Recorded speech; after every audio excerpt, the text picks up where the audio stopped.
Seth, the Silver Knight. The man who people praise as the god of Jagans, the king of Unequality, the man whom God himself bows down in fear of. But we're not here to talk about that. This is an analysis of the character of Seth from Fire Emblem Sacred Stones, told entirely with crude drawings and copy-pasted images with poor editing in Microsoft Paint. Seth's first major appearance is a one-on-one scripted battle against Volter, the resident bastard rat man of Magvel. In Seth's impeccable brilliance, he challenges Volter with a steel sword, despite having a silver lance right there in his inventory.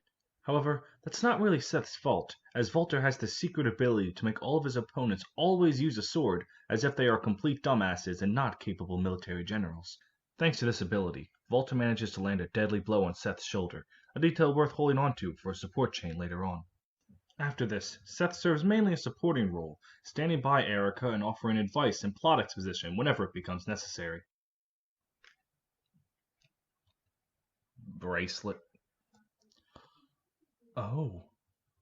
Seth's next big role comes in Chapter 8, where he manages to see through Orson's treachery by asking deep and thought-provoking questions, to the point where even the enemy general is impressed with Seth's galactic brain. After this, Seth steps down from his importance in the plot, nearly disappearing entirely for Erica's story and becoming more of an advisor in Ephraim's story. He does, however, have one final moment of badassery in his clash with the Mad King Orson, having a boss conversation with him. Orson mocks Seth, stating, "You're an impressive knight, Seth. You would sacrifice your life for king and country. Not even a moment's pause. It's a pitiful, unrewarding life, through and through." Seth, however, does not buy into his taunts, and responds calmly, "It is my charge. It is my hope. Sir Orson, prepare yourself." And then he kink-shames Orson and his necrophilia fetish out of existence. But this is not the end for Seth's character, as it is time to delve into those support conversations the series is known for. Seth has 5 supports, so let's start with Cormac. Here, Seth's interesting and intricate backstory is revealed. See, his dad was a knight.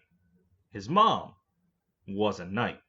So he became a knight. Okay, so Seth isn't winning any awards for originality in the backstory department, but it is something to give him more of a reason to exist beyond simply being a face for a unit.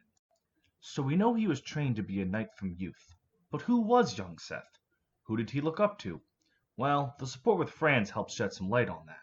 See, the entire support chain, Franz, correctly, worships the very ground Seth walks on, to the point where Seth starts to get mildly annoyed.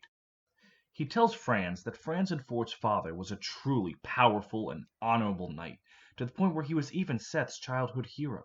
Seth even remarks that he feels a little honored speaking to Franz, and says they should ride together as friends. But Seth has other heroes, namely the great warrior Garcia.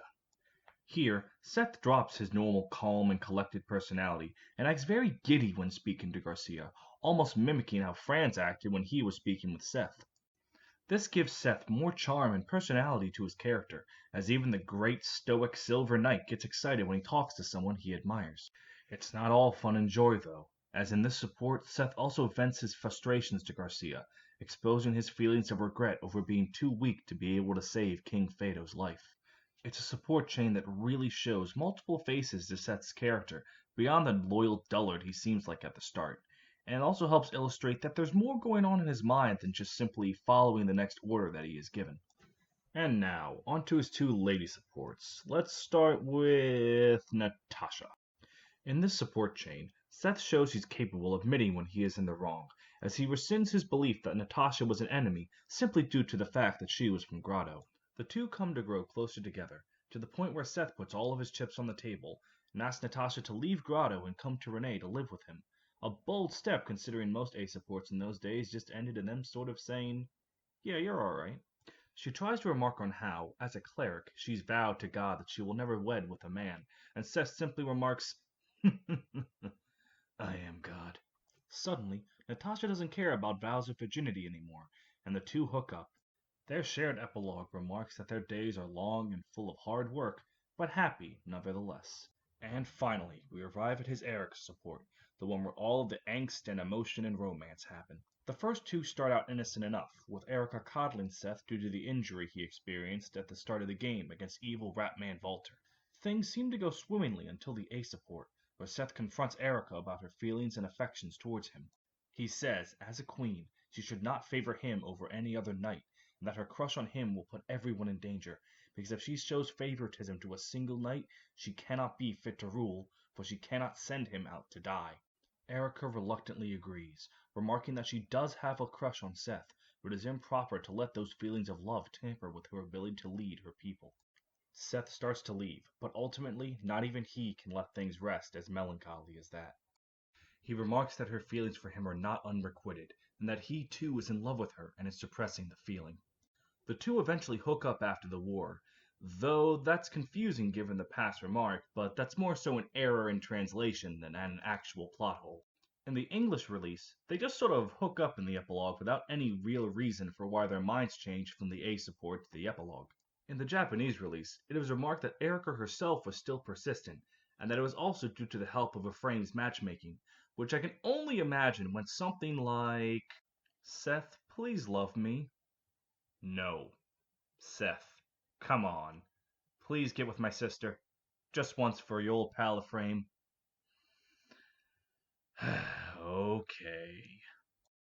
So all in all, while Seth's god-tier unit performance is well documented, I think it's safe to say there's a great character in there too, with great writing attached. So maybe you can take a look at him for yourself and find that there's really a lot to love. And by take a look for yourself, I mean look up all the supports on Serene's Forest. Don't lie, we've all done it, and there's nothing to be ashamed of. So now that's all said and done, please leave a like, comment, and subscribe if you like this kind of content.